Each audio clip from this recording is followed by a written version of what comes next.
ever before, with finalisation likely expected in the next 24 hours. Pakistan is preparing for the electronic signing of the peace deal immediately after, followed by technical level talks next week. In recent days, there has been growing optimism about the proposed Memorandum of Understanding that could reopen the Strait of Hormuz and begin unfreezing Iranian assets. This afternoon, Iran's foreign ministry said caution was needed and a deal wouldn't be signed tomorrow. Well, these people in Tehran were asked what they thought about an imminent deal.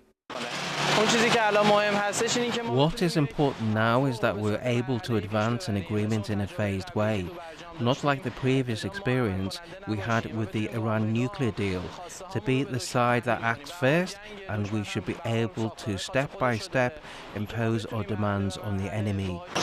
We have never broken our commitments. They were the ones who broke them. And it is possible that this could happen again, that the United States could renege on its commitments and its obligations. But if it once again chooses to break its commitments and attack the Islamic Republic, the response of the armed forces of the Islamic Republic of Iran will be more decisive. Well, let's speak now to our correspondent in Washington, Thomas Morgan. So, Thomas, what has President Trump said in this post on Truth Social?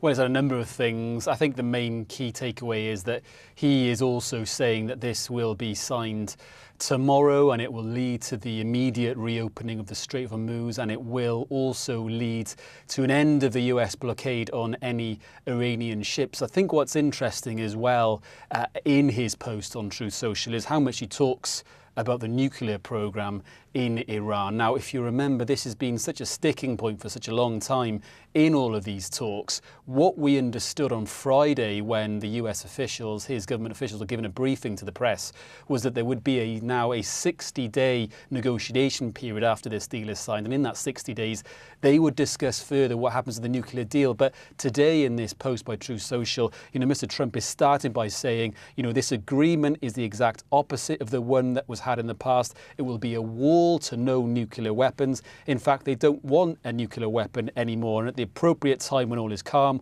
we will go in and get rid of all the nuclear dust, as he calls it, out of the country. I think some commentators may, I guess, argue, how strong a deal is this for the US? Because, as I mentioned, throughout this process, it is the nuclear program and the deterrent or trying to make sure that Iran don't have any nuclear weapons that was at the top of the agenda for the US. But it seems as though that's not part of this Memorandum of Understanding. All that's part of it is the reopening of the Strait of Hormuz, the end of the US blockade, continued negotiations about the nuclear program in Iran, but also the kind of step-by-step process of unfreezing Iranian assets and introducing them back into the global economy by easing the restrictions on them. You heard there as well, there's been a number of messages on social media this morning from other international countries, the Iranians also saying it could be signed tomorrow,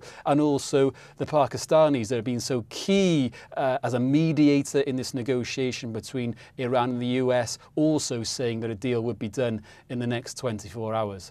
And interesting, if it was done tomorrow, it would be President Trump's birthday tomorrow. How important at the moment politically in the US is it for the president to get this deal done? It's hugely important. I think it's not lost on him anymore that this is really not something that the US public ever wanted. I think polls are showing that they've never been interested in this conflict. Obviously, he promised not to bring any more international wars by the US. That has happened, so he wants to bring an end as quick as possible. I think also this week there was a report that inflation was growing at its fastest rate in the US that it has for 3 years. He kind of tried to pour cold water on that a little bit, but I think, as the week has gone on, he has been even more bullish about this agreement being signed, because I think he really wants it to end, because he can see both the public and politically it can't go on indefinitely, and he just wants to come to an end. I think the question, as I mentioned, is how good a deal is this for the US?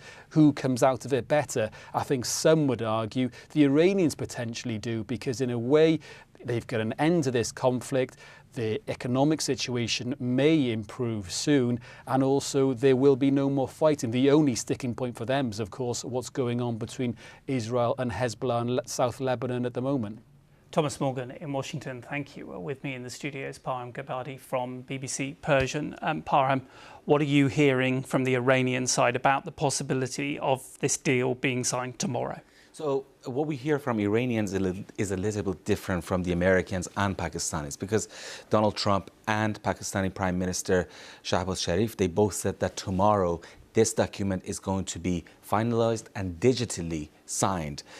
Why they're saying digitally? Because I assume that Iranians are going to deprive Donald Trump of a handshake photo op that he really likes. So because on the other hand, Iranian hardliners are really mad at Donald Trump because they're saying that he's the person who assassinated our supreme leader. So I think for political reasons and because of the pressure from hardliners, they want to do it digitally.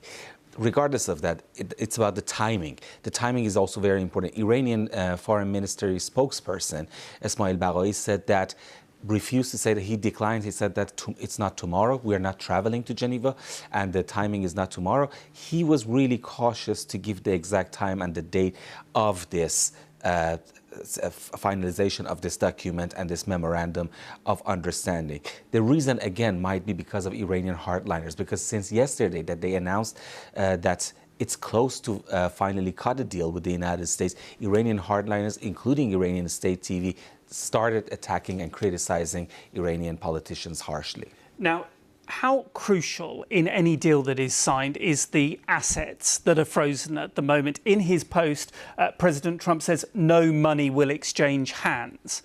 But the Iranians want that money and probably need that money. That's a great question, because exactly, he said that unlike the Obama deal that was $1.7 billion given in gold cash to Iranians, I am not going to do that and no money is going to be exchanged. However, Iranian Foreign Ministry spokesperson said exactly the opposite an hour or two ago. He said that the release of Iranian frozen assets will be an integral part of any agreement. So I'm personally really curious to see who is telling the truth, what is going on, if there is Iranian assets are going to be released or not, because Iranians were really adamant that they were saying that from the $24 billion, half of it at the first stage should be released. The other most important issue is that Iranians again reiterated that their control over the Strait of Hormuz and charging some fees should be added. And briefly, Parham, do you think this is going to get done tomorrow?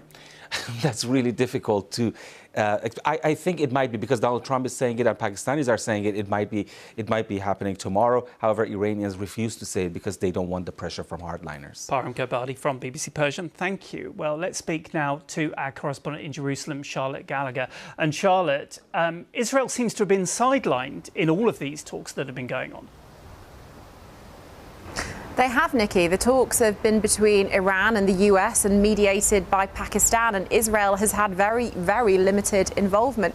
We know Donald Trump spoke to Benjamin Netanyahu yesterday, but we don't know the outcome of that conversation. We do know that they've clashed in the past over Israel's military action in southern Lebanon, with Donald Trump saying it was putting diplomacy at risk, really, with Iran. So that's been an issue. I think the fear in Israel is, say this deal is signed, but then say Iran doesn't get rid of its nuclear program and it doesn't stop sponsoring Hezbollah in Lebanon. Where does that leave Israel? Because would Donald Trump restart a really unpopular war? The American public aren't happy with it. It's driven up food prices, gas prices, and in the year of an election, would he really restart a war? Many think perhaps he wouldn't.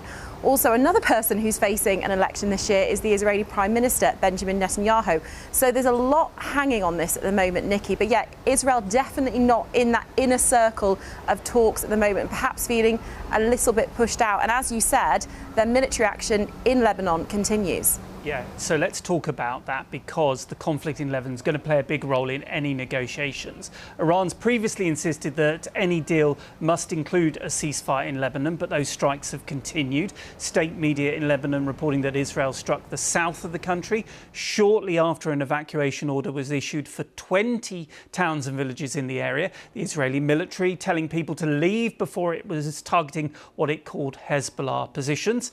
Hezbollah, of course, Shia Muslim political and military